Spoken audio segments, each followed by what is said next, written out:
మీద కూర్చున్నాక చక్కగా ఇంటికి తీసుకొచ్చాడు. ఇంటికి తీసుకురా కుక్కట్పల్లిలో ఆపిండు. అక్కడ కుక్కట్పల్లి బస్ స్టాప్ దగ్గర పానీపూరి బండి ఉండే, అక్కడ పదమూడు బండి దగ్గర ఆపితే ఇద్దరు చాట్ తిన్న తర్వాత మళ్ళీ అక్కడ స్టార్ట్ చేసుకుంటే వేకేంద్ర కాలనీ అట్లా ఇంటి వరకు వెళ్ళిపోయినాం. ఇంటికి వెళ్ళిపోయినా ఇంటికి డ్రాప్ చేసాను.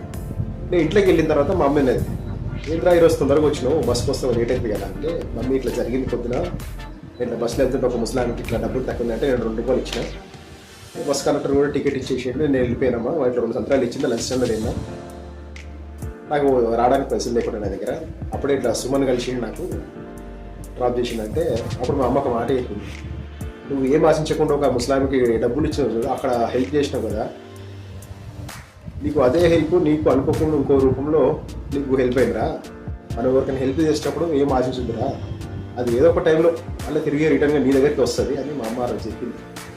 అది ఫస్ట్ టైం అంటే నా లైఫ్లో జరిగే ఫస్ట్ ఇన్సిడెంట్. అది ఇప్పటికీ నేను మర్చిపోలేదు. అది జరిగి కూడా ఆల్మోస్ట్ చాలా సంవత్సరాలు అయిపోయింది, కానీ అది ఇప్పటికీ మైండ్లో గుర్తుండిపోయింది. అది కరెక్ట్. అది మనము ఏ ఆశించకుండా హెల్ప్ చేస్తాం కదా, అది కరెక్ట్. అది ఏదో ఒక టైం మనం సిచ్యువేషన్ బ్యాలెన్స్ ఉన్న టైంలో ఏదో ఒక రూపంలో ఖచ్చితంగా మనం చేసిన హెల్ప్ అనేది మన రిటర్న్ మళ్ళీ మనకు వస్తుంది. అది నేను నమ్ముతాను. అది 100% కరెక్ట్. అది